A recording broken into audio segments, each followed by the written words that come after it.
Pro Wrasslin Reflection presents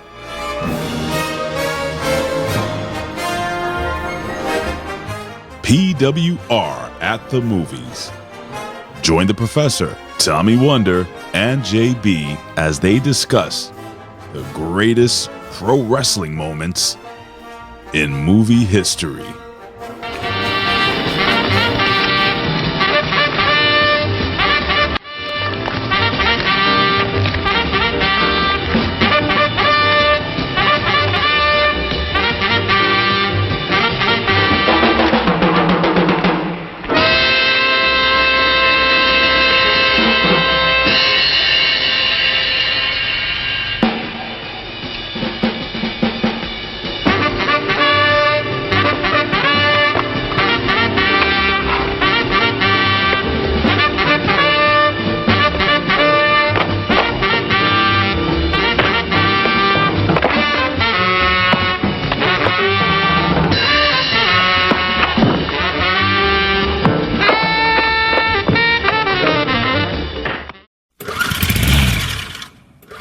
Para toda mi gente mexicana y todos mis latinos, es hora de cambio. Ha llegado el momento de la batalla, de la guerra. Van a cambiar las cosas. Gringo, in time, you're gonna be working for me, so you don't wanna get on my bad side, cause everyone you look like. What is going on there, Reflectionists? What is going on there to the Vetoites, the dispensary Hominites, and the probationary solitary confinement PWCites? What is going on to the TW? You're going to love this number, 157 YouTube subscribers on the PWR Pro Wrasslin Reflection YouTube channel. So again, inch by inch, one viewer at a time, one subscriber at a time. Maybe we'll get to that elusive 200. I don't know. Josh, share the Pro Wrasslin Reflection YouTube page. Green Peach, share the YouTube Pro Wrasslin Reflection page. The Reflectionites, share that YouTube Reflection YouTube page and all that stuff, because it is, again, I ain't trying to make money out of this, because if I, all the shit that I'm trying to get away with, you know, the last, and you know, YouTube, I have a gripe with y'all. I have a gripe with YouTube and its rules, TW, because again, they try to mess up everything. How the hell? And you can tell that there's something wrong here. They're shadow banning a little bit of the Pro Wrasslin Reflection. There was views for the last show, Reflectionites. And then when I checked the views, TW, it didn't go positive. It went negative. They took away the views for the last show that we did. The Liberation. I don't know. Maybe YouTube is racist and all that stuff. We're trying to liberate. We're doing Black History Month, and then they take the views away from us. How the hell does that happen? But you know what? This is YouTube, so because we put it up in January. That's a strike. Oh, great! It's a strike because I was too early for Black History Month. Yep. You're trying to get greedy, dog. They gave me 28 days, man. Sometimes 29. That's it. You're trying to get 33. See, this is that white supremacy that we keep talking about. You gonna give me a strike for trying to do something early? When fuck you, YouTube. But you know what? You're probably gonna do. Wait a minute, though. Who owns YouTube? You Google, right? I have. Yeah, Google. That's Bezos, right? Well, he doesn't own Amazon and Google anymore. He sold it. He doesn't. Yeah. But I'm saying, he's Jewish. That guy. Is he Jewish? I have no idea. Probably. But anyway, I was gonna say this would have been. You could have just hopped on the bandwagon and been throwing some anti-Semitism out there. Everyone's doing it. That's not me. I love everybody. Congratulations on that Grammy, though, man. I didn't understand your speech, but it was good. It was a great moment, even though that's my. Were you wearing shoulder pads in that suit? What was going on with that? You know what? Bad Bunny is a great wrestler, and he did that for the WWE. So you know what? WWE is gonna flaunt it, just like he definitely looked bigger in that suit than he did in the ring. Well, maybe that's the steroids talking, but anyway, neither here nor there. So with that being said, let's do the introduction spiels, because again, I gotta get, you know how we do a YouTube show, Reflectionites, and I always say that TW's got a flight. Well, the opposite is happening. The Professor's got a flight. He's flying out west. The Professor's flying out west to edify all the ladies out in the West Coast. I got to go on this island. It's not Epstein Island, but I am going on an island. So neither here nor there. You're going to the all-guy version, San Francisco. Oh, no. It's not San Francisco. We're going to Silicon Valley and all that stuff. But anyway, neither here nor there. Let me get on with this spiel because I got a plane to catch before the shutdown's going to make it worse. And I got to go through TSA and all that thing. We both were going on flights during the shutdown. Yeah, it is what it is, right? Yeah. Go figure. But you know what? This is where we got to live in Paris because they never shut down like that. But they don't bathe. Say what? They don't bathe. They don't bathe? Well, or use deodorant. I'm good. Well, you know, as long as the rest of the Canadians like Quebec, dude. Just stinky. Oh, what do you call it? Odorific? No, body. I don't know. Not hygienic? Beautification is not there. Whatever the fuck it's called when we take care of our body and our odors and stuff. They don't do it. All hygiene. It's called hygiene. Toilet. That's why they say that. Day toilet. But at least they get on their plane smelling or not smelly. So, you know. Think of it like AEW. If AEW was a country. It'd be a very small country. With not a lot of people. Yeah, there'll be more adults than people. That's what. Can we get on with the show? I know. Jesus Christ. But anyway, I am the affluent one. I'm the effervescent one. But most importantly, I am the glorious one.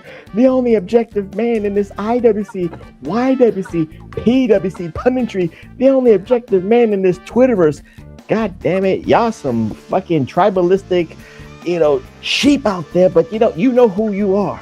It's all about the ideology, not about individuality. Learn that, and maybe you will live a better day. Maybe you will have better days.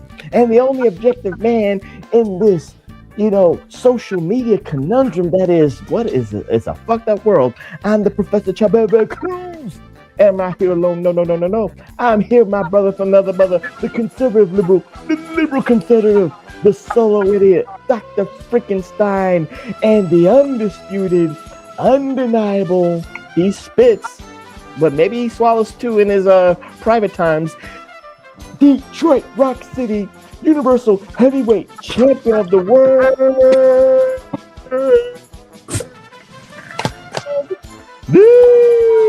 Tommy Wonder. How you doing, my friend? Did you not introduce yourself, or did you just not do it as long as you usually do it? You really got a plane to catch, don't you? You usually go about 5 minutes on you and then 30 seconds for me. Of course, it's very condensed. How are you doing, my friend? Hi, the reflectionists need to know how you do. I'm going to tell you what I told my friends on Friday night at Benihana's. Mm-hmm. I had $3. 2 of them were babies and toddlers at the same time. Well, actually, all 3 of them were toddlers at the same time, but one grew up a little bit quicker. She was 3.5 when they were born. I am more tired dealing with this puppy and my old yeller, Jack, than I ever was with these kids, dude. Oh, yeah, you got a new puppy out there with Jackson. Mm-hmm.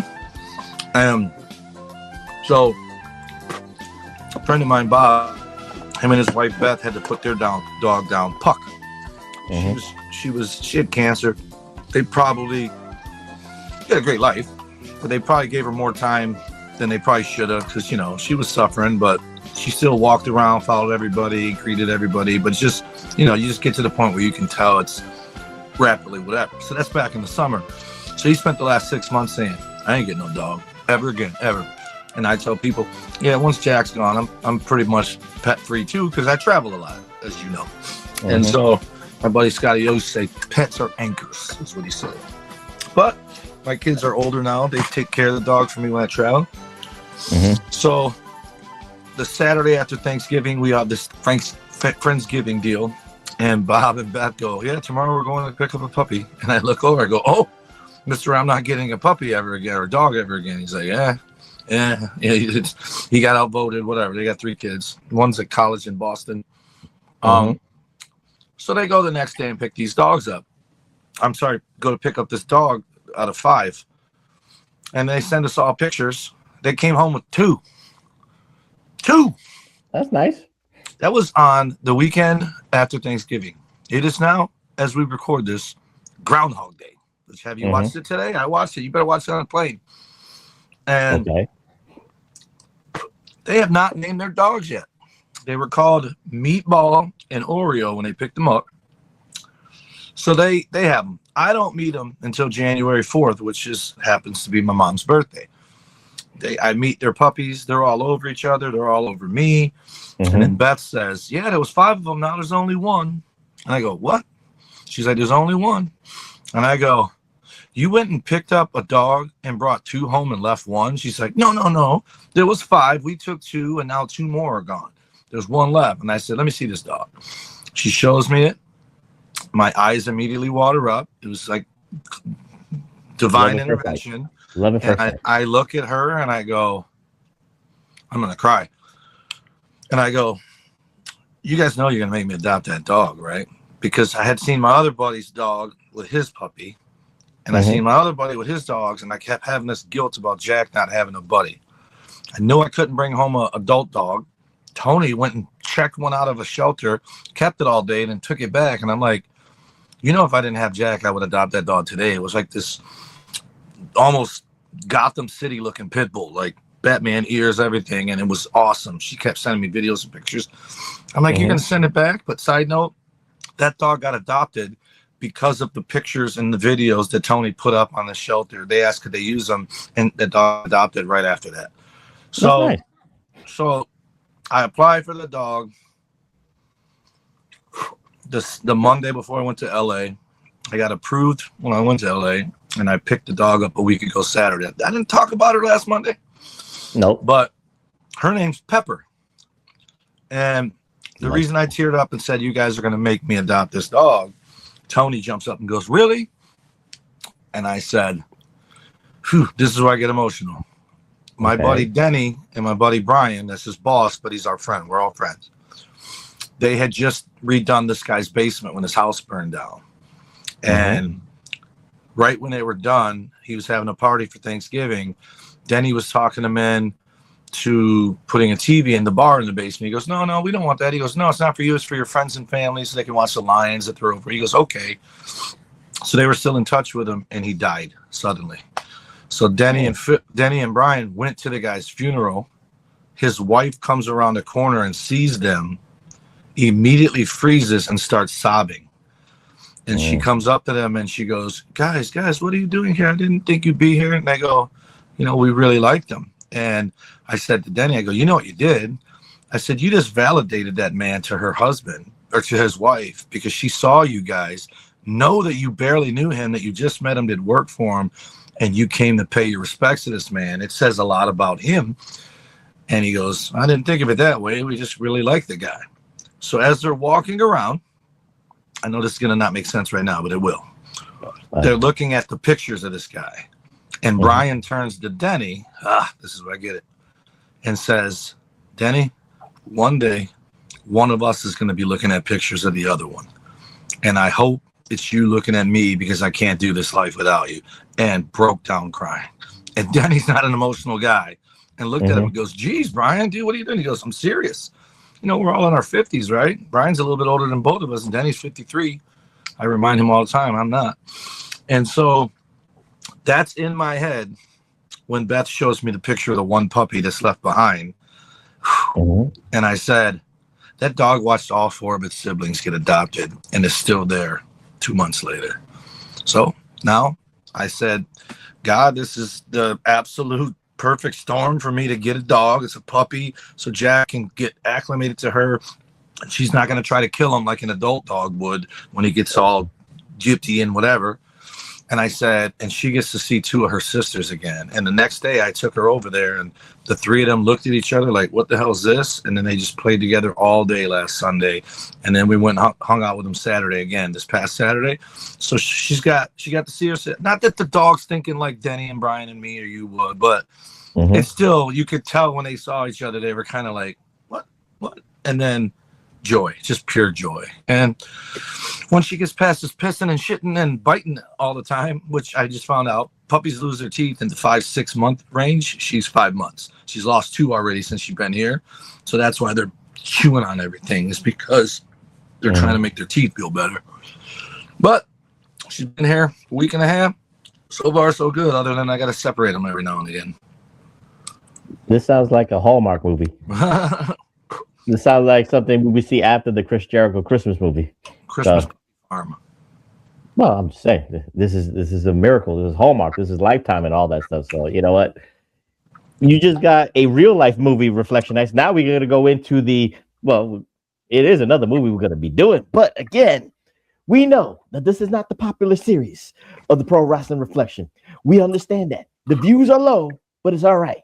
But you know, like I said, I got a plane to catch, and I thought, why not? Because I watched this movie on the plane, but we could talk about this for all the Reflectionists, because I will say this, TW, this is one of the best movies I have ever picked. And the reason I picked this movie is because You're in it. I wish, then I have some money with it. My bank account be a little bit bigger. Well, no, I don't you worry. Only one of you guys is clearly you, but the other ones I could tell it was you under those masks. You and Billy Ray and JB. All I'm saying, Reflectionize, is that we're going to be talking about a very campy, cult classic movie called Los Campeones Justicieros from 1971 TW. And the reason we're going to talk about this movie is because, like we always do, TW, we always talk about the business side of professional wrestling. And, CMLL, which at this time in 1971 TW was the number one promotion in all of Mexico, because AAA was not even a thing yet. AAA didn't become a thing until I think about the 90s or something like that. So AAA is actually a very younger company that a lot of people give it credit. That's where Eddie and Art Barr were, right? AAA, Worlds Collide. Yeah. So, but it was it is a younger company, but CMLL it wasn't around that long in 93, 94 when they had that first pay-per-view in America. Well, they were trying to make their noise too. But with that being said, CMLL took advantage of what Lucha Libre does. When you have the mask on, you are already a different character. When you have the mask on, especially when the baby faces and the heels. And with this movie, TW, this gave them not only a lucrative side hustle, if you will, TW, but they became national heroes in Mexico. And for the kids, they became real life superheroes, just like, Superman, Batman, Wonder Woman, and all that stuff. Blue Demon, El Santo, Mil Mascaras, Reflectionists became superheroes. And these are, for the kids, you can actually touch them. And you actually could go to the arenas, TW, and see them wrestle. So what say you, TW? Because again, you always talk about the hot dog and the handshake. Mm-hmm. But when you got this movie venture on the other side, and these, we could call it campy, we could call it hokey, but these movies, these Mexican luchadors movies, Reflectionists, lasted for 30 years, from the 50s to the 80s. Wow. So what's the ATW about that? Well, I know that they have, the Telemundo has Mexican soap operas, or I forget what they're called. I knew what they were called. I can't, operellas or some shit. Novellas. Mm-hmm. And wrestlers would be on them with their masks, just like in this movie. And it's funny because wrestling is very little to do with this, other than they're acknowledging that they're all wrestlers at the beginning in a wrestling ring. After that, it's like the old 70s, 80s DC Hall of Justice versus the Hall of Doom, Justice League versus the League of Supervillains. It's very campy, very, like the funniest thing watching this whole movie is seeing these dudes in their cars and motorcycles with full gear on, just driving with rain jackets and masks and knee pads. And the fact that Mil Mascaras is in it is just hilarious. And Blue Demon, I think he's pretty famous. All we needed was La Parka. But it's, I would have never thought there was more than one of these, but it's funny now that you say that. Makes sense, because this felt like a made-for-TV movie, not in the theaters. Like, it was very, very 66 Batman. Mm-hmm. But it's a good comparison. You say like 66 Batman with Adam West and Burt Ward, and what they did with those scenes, Reflectionists. Because if you remember those Adam West Batman series, TW, what did they do? The fight scenes. Where, boom, bang, pow. where Joker and his goons were fighting Batman and Robin and all that stuff. And like you said, boom, bang, pow. So they took from that kind of, but the funny thing is they were kind of first. Like I said, this started in the 50s, these movies. So probably Adam West, the Adam West series kind of like took probably a theme back then for all the stuff. Well, it is a theme to, but there was a formula for the Mexican luchadors movies. That's what I wanted to say, because again, with these movie reflectionists, I kid you not, with El Santo, Mil Mascaras, Blue Demon, and all that stuff, they fought pirates. I kid you not. They fought they fought zombies. They fought vampires. They fought the government. So it all correlates here, and I picked one of the best movies ever because the fight scenes were very good. Los Campeones Justicieros from 1971. I gotta get who's the producer. Which means the Avenging Champions. So this is the Avengers. Mm-hmm. They are the Mexican Avengers, if you will, Reflectionites. But again, TW, the way they started this movie, like you said, all your superheroes, quote unquote, are riding in motorcycles. They are in their wrestling gear, and the music, Reflectionites. It was one of the music is horrendous. Well, you say it's horrendous, but at least it wasn't like stereotypical. I was right. Trying. I didn't want to hear no mariachi band and shit like that. You heard the bad horn sections, you heard the bad rhythm sections and all that stuff, but it was very telling for this movie, TW. So with the first 2 minutes on the motorcycle, again, if this was 2010, TW, if this movie came out in 2010, the intro would have been more state of the art. The intro probably would have been CGI, but they had to do what they could with their limited budget. And TW, the outro was glorious. Well, yes, it confirms what I thought all along, and I'll talk about that later. But I just want to say this: for all these luchadors movies, TW, if you did not know this, the budget was so low that these wrestlers did their own stunts. So they had to be careful with this, because even though this is a side hustle, TW, before we even talk about the movie, they have to be careful with themselves, because if they get injured, you're going to fuck up your day job. Right. You're going to fuck up the money you make in CMLL. You're going to fuck up the gate. You're going to fuck up all that stuff. So TW, what say you about taking a risk? Well, the old saying is betting on yourself, but they bet on themselves for those 30 years and made a lot of money out of that. What say you? Especially because the main event here, I'm going to skip right to it, is Sami Zayn versus Monty Brown, and they're doing drop kicks and back bumps in this damn concrete floor. And you're just like they do a kind of, some of the bumps they did, like he picks him up to do like the choke slam that who used to do that? The guy would pick you up, like I think Bronson Reed does it now, where he picks you up for the choke slam, sits out like a power bomb. But right. I don't know if it was Mark Henry. Somebody used to pick you up for the choke slam just straight up and to just throw you, and you take a back bump.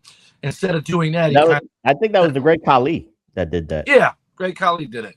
And then Monty Brown does it sweet. And I thought, man, this is 1971. This is ahead of its time. But again, it was lucha libre. He did a power bomb backbreaker over his knee. And I'm like, whoa. But again, they probably did that because the concrete, like normally he probably would just power bomb them, right? But he did it over his knee, so he didn't do it on his back. And I dare you not to pop for Sami Zayn versus Monty Brown. I dare you. I've been waiting ever since I watched this movie. There is no white guy. There's no white guy in this movie. Everybody. The guy that gets hypnotized is the white guy. He's white as fuck. Even he's Mexican. Do you know the Shadow was a Mexican too? One of the reasons why they wear the damn mask in the first place is because they bring in Japanese guys and white guys and say they're Mexicans down there. They did it with me without a mask. They made me a Mexican. All I'm just saying, they were all Mexicans. That's all I'm going to say. That's it. But I get what you're saying. But there wasn't no Sami Zayn. There wasn't no white people in there. And I'm not being racial reflectionized. It was I'm just giving credence to it. There was a black guy. That was funny. There was a Apollo Creed looking motherfucker. But again. And then they repurposed him at the end in a suit. He came back fighting in a suit at the big finale.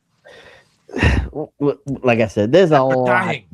There's a lot here. And, the Avenging Champions, like I will say, is Blue Demon. He's the leader. Mil Mascaras his second, El Médico Ascensión, Tiembles, and La Sombra Vengadora. Those comprise of the Avenging Champions, TW. And their biggest enemy with this movie, because this is actually a sequel, because the plot of the movie is there's an evil scientist, Reflectionists, El Mano Negra, the Black Hand. He was a scientist. What you trying to get struck again? No, that's his name, El Mano Negra. This is 1971. So, this is what was acceptable to say. So I'm just giving you what it is. But with that being said, they thought that they took the Black Hand out. They thought he was dead, or they thought he was in jail, or whatever the case may be, Reflectionists. But El Mano Negra escaped, and he had a revenge on his mind. And that revenge was to take out. Wait a minute, hold on. Was the Black Hand the doctor or the wrestler? Yeah. Okay. The doctor. What was the wrestler? The Black Shadow? The Black Shadow. He's one of the. You want me to say this again? Jesus Christ. Blue Demon. Mil Mascaras. I know them. El Médico Ascensión. Yeah, Doctor Killer. La Sombra Vengadora and the Black Shadow. Yep. So with that being said, he had revenge on his mind, and that revenge comprised of a band. Not only there was a wrestler, TW, I forgot his name because that wasn't the Black Shadow, because there was another name of him, but the other stars of this movie were the little people, Reflectionites. In the 70s, it was acceptable to call them midgets, and they all wore the letter M to make sure that you knew that they were midgets, TW. So again, I'm not trying to get canceled here, but I'm just giving you what was acceptable in 1971's movie. So what's the TW about his revenge using the little people? So first of all, they fucking call them midgets. They also have big giant M's on there. They're dressed like Johnny Knoxville at WrestleMania, whatever, against Sami Zayn. Mm-hmm. And I could not believe it when I saw it. I was like, I knew he was a little bit older than me, but I didn't know he was that much older than me. When I saw that Big Ray was the leader of the little people, I thought, what the hell? And then immediately I see you and Billy Ray Valentine under the mask and JB. And then I saw a little bit later on, they recruited some redheads in there. I saw Donnie of Destruction under one of the hoods, which I think he came over right after filming The Seven Dwarfs. And then I just thought, man, all these guys are in it. And none of them asked me. None of them booked me to be one of those guys. It's because I am taller than all of you guys. That's probably why. But it was great to see Big Ray in a starring role, basically. And he got to use the freeze you got gun at the end there. And he froze Mil Mascaras. It was great. Well, you know what's funny? I was born in 77. This movie came out in 71. There is no way you're a time traveler, buddy.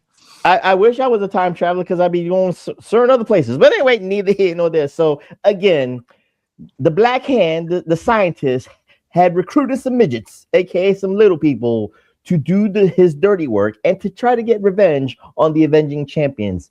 And TW, they start this movie actually in the arena because it was 6-man, lucha libre 6-man trios match with the Avenging Champions. Again, was El Santo, Mil Mascaras, and Blue Demon and against Buddy Jack Roberts. Well, one of them looked like Buddy Jack Roberts from the Fabulous Freebirds, but they were the jobbers, but they were being paid off by El Mano Negra and all that stuff. You're so trouble, dude. I'm just giving you what the name is. This is what it is. Here I am thinking you're going to go out there to San Francisco and tune Draymond Green's piano. Instead, you're going to go join him. Jesus Christ, TW. A little decorum. Now you're blaspheming on top of it. I'm just saying a little decorum here. I'm trying to do all this godly work here. But anyway, neither here nor there. But TW, the funny thing about this whole movie, and even the match itself, the way it started, what I love was how simplistic the moves they used. Because it all was very consistent. A little bit of a hip toss, a little bit of a shoulder roll, and all that stuff. They kept their bot, they kept it as safe as possible because, again, they didn't want to do no flying drop kicks. They didn't want to go off the top of the rope and all that stuff. And they beat these jobbers, but up in the rafters. Sting wasn't in the rafters, Reflectionites. It was the little people. And one of the little people that did look like Big Ray, I kid you not, had an air rifle. And he was ready to buck one of the Avenging Champions, TW. So what's the about this scene? Because it was all funny because I didn't care about the match. I was just focusing on the little people. And this guy, the one that looked like Big Red, did not know how to shoot. I was like, wait a minute. You had all this time to aim. You had all this time to get the weapon right, and you could not shoot for shit. I think I know why. I don't think he wanted to shoot, but it was obvious very early on in this match that this is where the idea for AEW was conceived, because these guys were taking huge backdrops and then standing right up and doing a move to the guy that gave them the backdrop. Over and over, they do this stuff. And so I think the guy just got mad and said, "Sell, damn it, sell." And they just started raining bullets down on him. And he caught Mil Mascaras in the shoulder. Well, TW, one thing I will say about this trios match, the referee was... How you going to go from calling it a six-man match, now you're calling it trios? Well, I got to keep it consistent with 2020 times. But anyway. You got to call it AEW style. Well, it is AEW trio style because the referee sucked. Because there was one instance where the referee had the pin on, the Avenging Champions were supposed to win, and the referee did not even want to count the three. He was so slow on it. 1, 2, and then he just got up. He was waiting for one of the jobbers to interfere and stop the count. It felt like I was watching Dynamite or I was watching Collision and all that stuff. But anyway, neither here nor there. Mil Mascaras, Blue Demon, and Tiembles, whoever it was, they win soundly. But again, the Big Ray midget tries to buck one of them and gets, I think it was Mil Mascaras, in the arm. That's the best they could do. They got one. They couldn't get nobody else. So I actually thought, what the fuck is it? Are they just playing the sound through the speaker to scare everybody? Because there's no bullets. Then all of a sudden, I'm like, did you see the little smoke that came off the ring? Yeah, and then I started seeing the holes pop up, and I'm like, oh, this is 18. Nobody's going to get hit. Even though there's hundreds of people around there dancing, doing the Macarena during the match for some reason. And then he hits Mil Mascaras. But the shooting in this is very A-Team-like. And I forgot, even though I said the dudes driving the cars with the mask was hilarious, nothing beats how much they showed the license plate fold down, shoot at people, and then fold back up. Like we needed to see that. Oh, just in case you forgot, the license plates hit it. And they did it twice. Never. And it had like 18 bullet holes to shoot bullets, chambers. Nobody ever took a bullet when that car was shooting dead at them. And the wrestlers were running towards the car and still didn't get hit.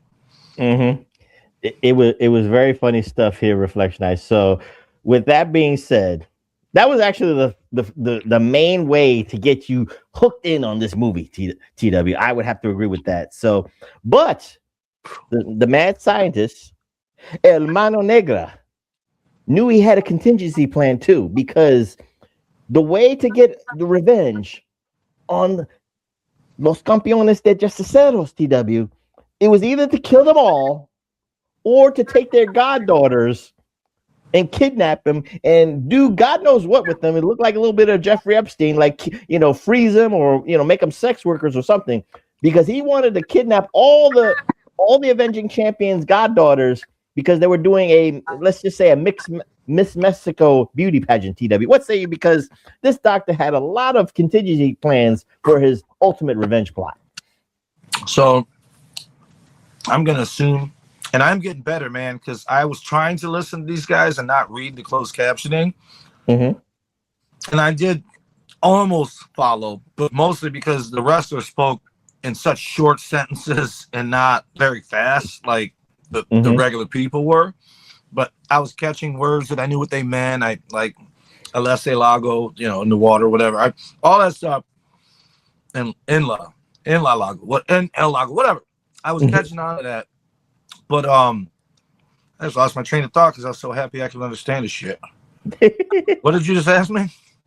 I just said that El Mano Negra had contingency plans on for revenge. So I think there was a little bit of a language translation barrier because they kept saying these were granddaughters, but they said goddaughters. Maybe they never said granddaughters. They always said goddaughters.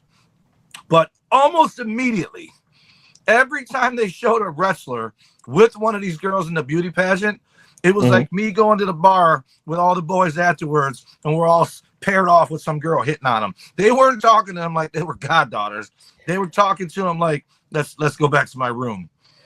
Well, it's funny you say that because the way the scene looked, like, of course, let's say it looked like Epstein Island. Yes, it did. That's what I was going to try to say. It looked like like Mil Mascaras' goddaughter. I'm going to put it in air quotes, reflectionites. Goddaughter goes on stage and is representing for the family. All his buddies is looking like And one of them was actually the uncle of one of them, and he was trying to bang Elsa, which I think was the Blue Demon. Yeah, I think so. I got confused, but there is a plot twist with No, Elsa. it wasn't Blue Demon. It was one of the two guys on the boat. Either the doctor or I think Shadow was on the airplane, but the guy on the boat that kept looking back at her and nodding, that's the medical assassination or whatever, the killer doctor. The other guy, I think, was the guy trying to hook up, or it was the dude with the Sami Zayn mask, El Generico. Well, for you, you'll call him El Generico. Is that all right with you?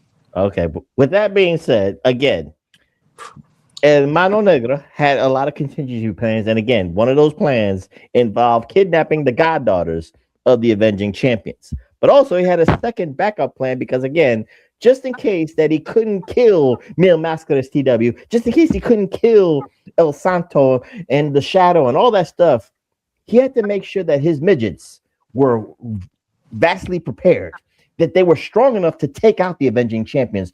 So the scientists, now this is where the science part really comes into play, TW. He created first, it was a machine that the midgets had to go into. It looked like a washing machine, reflectionist, I kid you not. And they had to like juice themselves to get the energy in themselves. And the funny part, TW, that I laughed was each fight scene, the first fight scene that they had all this pent up energy. They had the strength of 10 men or 10 luchadors, as El Mano Negra said. But then it had a time limit. It was like the Nutty Professor. Like, Buddy Love turned into, the fat dude again. So, oh shit, I need to re-energize. I need to recharge my battery. So what's the TW again? Mano Negra came prepared. He was trying to get his revenge. The problem with that is you found a problem. Wait, hold up. You found a problem with that? That is great writing. Here's why I had the problem with it. Okay.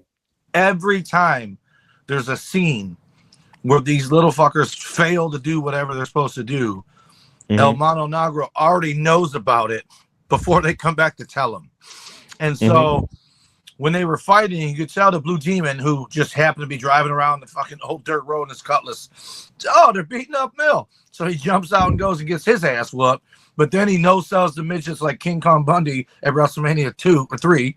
And eventually tells Mil, they had all this super strength, but then they all of a sudden lost it suddenly. They go back and he's already got bracelets for him. He's got the bracelets for him before they even come back to tell him the shit wore off. Again, the doctor had contingency plan, TW. But the funny thing about the first fight scene when they had the energy and then they lost it, did you see how fucked up it was when they picked them up and just threw them and they turned it and it wasn't even real midgets? They were like the best. The final battle scene is the best midget toss. I actually going to tell you, this is where midget tossing originated because they were tossing them dudes around. I love when Blue Demon goes for the double choke slam and realizes there's 3 of them and he doesn't have a hand or a Big Johnson, so he just punks them out of there, just kicks them away, and then picks the 2 up while Rico Rodriguez is struggling to catch his breath after taking his ass whooping when Blue Demon first got there. Why didn't they give that guy super strength? And why is it they got to put these little bastards in the Taco Bell and make them disappear to give them the super strength? Well, again, it looked like a washing machine, but they had to get that was all where the kinetic nuclear energy was for them to have the strength of 10 luchadors. 10 Captain Americas is what they were making. And then they gave them Wonder Woman bracelets. Well, the funny thing about the little people reflection is I'm trying not to get canceled, so but dude, they're all bitches in this movie. We're talking about what they are in the era. I'm just saying, I agree with you, but I'm just trying to be a little bit consistent, but both ways. I might say midget, but I will say little person too.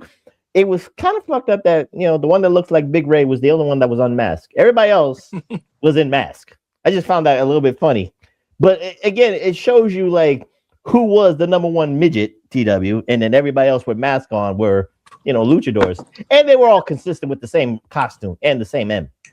There was no character depth. There was no like variation and all that stuff. You could have had. I can tell you and Billy Ray were upset you didn't get lines. I could tell that you guys both had anger in your face. Well, one did have depth. One gave El Mano Negra something to drink. That was very character depth right there, but neither here nor there. So, with that being said, Reflectionists, one of the greatest scenes was you could say the motorcycle chase, the highway chase, if you will, TW. So it's funny because I wish that the midgets were in like these little like go-karts or scooters trying to chase the motorcycles, but again, that's just me nitpicking. What say you about those motorcycle chase scenes and shit like that? Dude, this is where it turns into Spy Hunter. This is where we first see the license plate come down and how he's driving, he's doing the right thing. Growing up in and the one that looks like Tiger Mask is the one that's getting his ass beat. Yeah, and it looks like he's got a Zubaz jacket on. So he's doing what my friend Demetrius, who I grew up with in Detroit, his dad was a Detroit cop, and his dad taught him. We used to make fun of him because when he was walking home from school, he walked like this on the sidewalk instead of straight. Okay. And we were like, what are you doing, man? He goes, my dad always taught me you don't walk in a straight line because if they're aiming for you, they're going to hit you no matter where you're at. So when you do this and you change up which way you're going, I'm like, yeah, but it takes you longer to get home. He's like, yeah, but you get there. So the Tiger Mask. Oh, you making fun of Tiger Mask, or you making fun of the midgets? Because the midgets walk very funny. They walk like no. I'm talking about how Tiger Mask is driving this motorcycle. Oh, okay, I got you. He's doing the zigzag, which is why the bullets don't hit him. But the problem is the car is straight behind him, so he would be zigging and zagging right into the path of the bullet. He didn't stay on one side of the road and switch to the other side of the road, and then finally they pass him. And they literally got him dead to rights to just ram him into a cliff, but they just pass him, and he looks at him like, where you guys going? And then Spy Hunter happens, part 2. They start icing the road in a Mexican desert. Just free, and it takes about 5 minutes for the ice to finally make them slip. And then the best part, the greatest need for CGI of the whole movie is where this dude is basically almost laying on flat ground and hanging on to this tree branch. Like if he loses grip, he's falling to his death, and there's not a cliff around. He's just laying in the damn mud. And it took like about 3 minutes in movie time just to keep doing the scene. But at least the music was playing. As long as the music was playing, you was like, oh my God, can he make it? Can he make it? Is he going to die?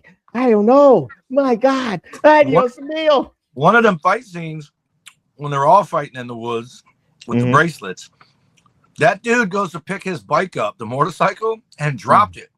And then he takes off on the bike and does a wheelie. And I'm like, oh, please let there be a fucking fall. Like, they got no choice but to leave it in the movie. And just he falls and it gets back up. But he struggled to pick that bike up. And then it was leaning against the car that took off. And then he picked it up. But this is definitely one take, these scenes. Of course, like I said, they did their own stunts and shit like that. So we come to the plot twist, TW. We kind of like merging everything together. But Reflectionites, there is a plot twist on this because the avenging champions were betrayed by one of the girls, Elsa. She was working hand in hand, literally hand in hand with El Mano Negra, TW. Did you see it coming? Well, I kind of saw it coming because it was absolutely because she was telegraphing it. Yeah. And for sure, when she made the call and said he made a noise and whatever, I'm like, she's in on it. Yeah. But she's the best when she's water skiing and it's a blonde chick. And then when you show her up front, she's got a bowl of fruit on her head and then a rainbow fucking swimsuit that looks like yours. It ain't like me. Well, I don't know what the hell you talk about, but you got a rainbow swimsuit. I saw it when I came to see you guys. You really paying attention to what I'm wearing? My goodness, what is wrong with you, TW? You asked me where the hot tub was in our Airbnb, and I said I didn't have one. You go, well, I just bought this, and I'm still wearing it. You just wore it in the hotel room. That rainbow just like you confused me, Billy Ray, and Big Ray looking all the same, but you probably talked to somebody else, not me. You guys had masks on. You are a freak, TW. But anyway, neither here nor there. But with that being said, TW, El Mano Negra did have some, he had some kind of like little victories, if you will, TW, because he did kidnap some of the goddaughters. He did kidnap the Shadow and shit like that. And the midgets did beat up, Blue Demon, Mil Mascaras when they were at full strength. So, this film had a lot of moments where, the heels went over strong, TW. What say you about that? A lot of the time the heels were going over strong. I liked it because it's like, it's not just, like you gave them the strength of 10 athletes, right? Or the talent or whatever. 10 luchadors. And then you got, this is, believe it or not, I can't believe I'm going to say this, it's good writing. They made them super strong, so now these are just wrestlers. They're not really Avengers, so they're outmanned, and they're getting fought 2-3 at a time. Mm-hmm. They had it wear off. So that's your little Achilles heel, if you will, right? Right. And then they get the bracelets, and I kept falling asleep on and off, but I swore at one point I saw one of the guys got the bracelet from one of the midgets and put it on and started whooping their asses, but I might have dreamt that. Yeah, you did. Definitely. They took it off, and then they did the midget toss like you're talking about. That's the thing. So I will say I probably saw him take it off and just assumed he put it on himself.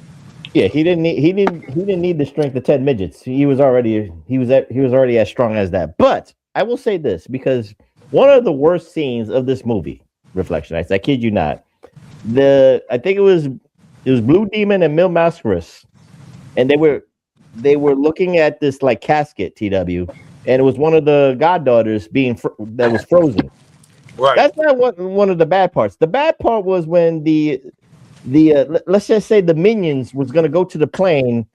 They were like, let's hide. Right. They had no forethought. And it was like, these are the dumbest minions. These are the dumbest evil people because they didn't even look. It's not like they're small, TW, to hide behind the casket in a small ass plane. But it was like, oh, let's hide. And then they fucking they yoked up the pilot and shit like that. It was funny, but it was like, Jesus Christ, could you have a little bit more? This is where the movie 100% jumps the shark. There's so many reasons. Okay. First and foremost, they pull up in a station wagon. There were 5 boxes. Mm-hmm. And they already had a set that was so shitty, they couldn't even put 5 in a row. So they had 4 in a row and 1 girl by herself, right? So I laughed at that. Then they pull up in this fucking chuck wagon vehicle, and they don't even tell you there's not 5 anymore. There's just 3. Mm-hmm. And at first, there's 2. Because when it pulls up, you can't see them. So where'd the 3rd one come from? Mm-hmm. But when they load them on the plane, this tiny ass plane has a side door that's like a car door, and they load this 6-foot-long crate and somehow turn it and tuck it in the back of the plane. And there's room for Mil and the Shadow, and then they put a 2nd and 3rd one in there, and Mil and the Shadow can still crawl across it and then choke out the pilot, who then bails on him. And then I think it was Mil jumped out with him, and he's in the air fighting him with the parachute. And of course, the Blue Demon then apparently knows how to not only fly a plane but land it. Of course, they're Los Campeones Justicieros, man. They're the avenging champions. You know this. But anyway, like I said, that was just one of my faux pas of this movie. It's like, how the hell can you hide in this little ass plane and then have like multiple caskets in that small ass plane? I was like, come on, man. Be a little bit more original. Have a cargo plane, whatever the case may be. But right. Well, they got a budget, dog. Yeah, I know. They got to use the planes they use to smuggle people into the U.S. They got to use the same one. If I'm Blue Demon and you're Mil Mascaras, you're like, look, pay me. Let's keep the budget small, but pay me my full money. I want my full 5,000 or whatever the case may be in 1970. And when they first roll up and Sami Zayn is hypnotic, they stand there like this, like he's locking eyes with the 2 that are hiding behind the fucking deadest tree in the woods against the roof of a barn. And then they never even see him. They're like, we're just waiting for the plane. And the plane comes in like it's driving from around the valley. Yeah. Again, there's a lot of things we can like make fun of, but that was just one of the things that was the funniest part of it. But everything has a main event, TW, and we know this. Finally, our heroes make it to the doctor's lair, if you will, and the ultimate fight happens and all that stuff. So but also proof that this is a sequel, like you were saying earlier. Blue Demon was like, I remember the place. There's something I'm forgetting, and then he remembers the field, and that's how they find them, where they got frozen girls. Yeah, so like you said, TW, you wanted to talk about the last fight with a lot of midget tossing. What say you, TW, about that? Because that was a lot of midget abuse. Dude, when that dude picked that midget up halfway across this damn fake bat cave and tossed him all the way against the bat computer, and the shit caught on fire, and then his little midget body's just laying there closed like Obi-Wan when he got killed in Star Wars, and everything's on fire. It's just horrible. And of course, the plot thickens, Reflectionists, because again, this is a continuing series with these people, Reflectionists, because El Mano Negra, I think he takes a pill or something, and he vaporizes himself. That doesn't mean he's dead, TW. It just means he teleported himself away from the lair to another place. So again, he always has a contingency plan. And of course, you know, what better way to end this movie, Reflectionites, than going back where all the goddaughters are now free and clear. They're not frozen and shit like that. And they can finish off the Miss Mexico beauty pageant and all that stuff. I forget who wins, but it doesn't matter because all of them were horn dogs. I think it was the very last girl, the youngest one, who I don't think was Mil. It was probably Blue Demons. Yeah, because he's the leader of the avenging champion. So his goddaughter had to win. So you know, one thing I will say, this is 1971, probably filmed in 1970. The bikinis look like they took them from Net Funicello 1950s beach movies. But for some reason, they were actually pretty flattering on every one of the girls in that pageant. Normally, those bathing suits make women look manly, but they didn't. They all looked pretty good. But again, it didn't look like a beauty pageant. It looked like bidding for people on Epstein Island. I'll take that one. I'll take that one. I'll take that one. Did you see and that? They do. At the end, they're all walking out arm in arm like they just rented one of them, and then one chick's riding on the back of the bike as they leave. You just reminded me of something because it was funny, Reflection. The way they ended the movie, it was a Miss Mexico beauty pageant, TW. They were all wearing tuxes. But then the end of the movie with the credits, with the girls behind their backs, or they're back in their gear. Like, wait, what the fuck? They just got to banging. Now they're going to the chapel. All I'm just saying, be consistent. You didn't have to wear the motorcycle, or you could have just worn. The best thing in the whole movie, and I bet you didn't catch it. You're going to remember it, but you didn't think nothing of it. Okay. What is Mil's name in English? 1,000 Masks. Right. And in the beginning, after his match, and he's in the locker room, and he's talking to Elsa, and he's like, I'm not going to tell you what happened. Blue Demon will tell you what happened. Then he gets up. We're going to represent ours about the beauty pageant, and we'll still go. Someone hands him something, and then he grabs it and opens it up. And I'm like, is that a payday? Like, is that a pouch? It was another mask, and he put it on as he took the other mask off so that when he was leaving, he was wearing a different mask. So that you knew he was a man of 1,000 masks. He's the only one that changed masks. Well, he didn't want to get, he didn't want to get hassled by all the fans. Remember that. So, they're still going to know the guy in the mask is a wrestler. Well, just remember, because when you saw the guy when he changed his mask for the second one, his assistant died on his motorcycle when they bombed it. So, he just trying to keep it consistent. Even the midgets didn't know who Mil Mascaras was when he changes his mask. So, he kind of kept them up. Man of 1,000 masks. Right. It was but like I said, the ending was funny because they were all in tuxes, Reflectionites, and then they changed into their wrestling gear to give the end credits with their hopefully it was their goddaughters in there, behind their backs, or they actually said, I'll take yours, you take mine, and we'll, do an orgy swap. So with that being said, TW, closing thoughts on this movie. Like I said, we usually make fun of movies. We always make fun of wrestlers versus zombies and like that. And of course, we had that Christmas Spectacular with Chris Jericho and shit like that. And we always make fun of this. But I'm really serious, Reflection. As I say, take a look at these movies. These luchadors movies from the 70s, as hokey and as campy as it is, this is no different than, Saturday morning cartoons, in my humble opinion, that you would watch eating a bowl of cereal. That's just the way I look at it. So what say you, TW, about that? I wouldn't call it Saturday morning cartoons. I would call it every day after school when the cartoons end, and then the hour is either Batman or Superman and Giant Robot or Ultraman. This is the shit that would come on after the cartoons were over. And you've actually turned me around because easily I was coming on here saying this is the worst one we've watched. It's not the worst one. Nothing's going to top Wrestlers vs. Zombies. That's still just the worst movie I've ever seen ever. Of course. But it's boring. But now that you and I are talking about it and you're pointing out stuff I might overlook and I'm pointing out, it was fun to talk about. And I was fully ready to say, do not watch this movie. This is definitely how we watch this. So you don't have to. But because you said it's a sequel and because you said there's a 30-year, run of these movies, it made me curb my enthusiasm for it a little bit because now it makes sense. Like I said earlier, it's more like a made-for-TV movie. Like, I loved it when I was a kid. The 1977 Spider-Man that was on NBC, loved it.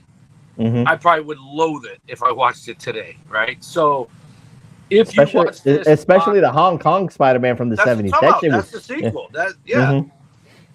But those, I love that Spider-Man look. The Peter Parker, I don't even remember who played him, but those were horrible movies. But they had cliffhangers because it was commercials where he fell off the building in Hong Kong, and then you didn't know if he was going to fall to his death. But when it came back, you saw that he sprayed a net and caught himself in the net as he was falling. But that's what this is. If you want to watch it, it's on YouTube, and believe it or not, I only had one time where they stopped it and put a commercial in. Other than that, it played the whole, and it's only an hour and 21 minutes, and it was quick.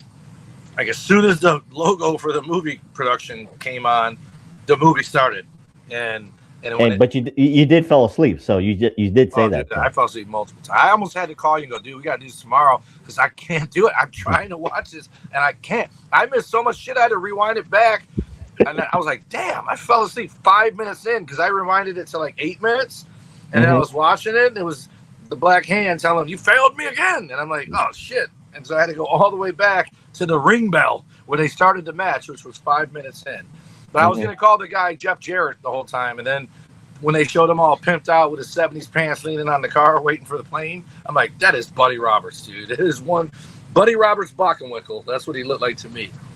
Well, you could say there was a Buddy Roberts in this movie. You could say there was a Jerry Jarrett, not Jeff Jarrett, but it is what it is when it comes to ring promoters and stuff like that. So with that being said, we close on this PWR at the Movies edition here on the Hami Media Group at podbeam.com, and of course on the Professor's YouTube page at Pro Wrasslin Reflection and all that stuff. So TW, we will be on a hiatus for 2 weeks because again, the Professor's got to catch a plane and he's going out west to edify all the ladies and all that stuff. So TW, with that being said, give out those socials so that I can get out of here. Oh, I should have had that ready, eh? Yes, you should have. All right. So the PWC Network, the Pro Wrestling Coalition Network, sponsors us at PWC Network at podbean.com. We're Hami Media Group at podbean.com, sponsors us as well. You can see us on X at PW Reflection. Travis Bolts is at Nuts and Bolts PW. I sent him a picture while we were talking, and it was a live photo, and he could hear you talking in the photo. Oh, cool. So he laughed. But and then Big Ray is all over the place. Not only is he in this movie as the head midget, he is also on all social media platforms at Big Ray Hernandez.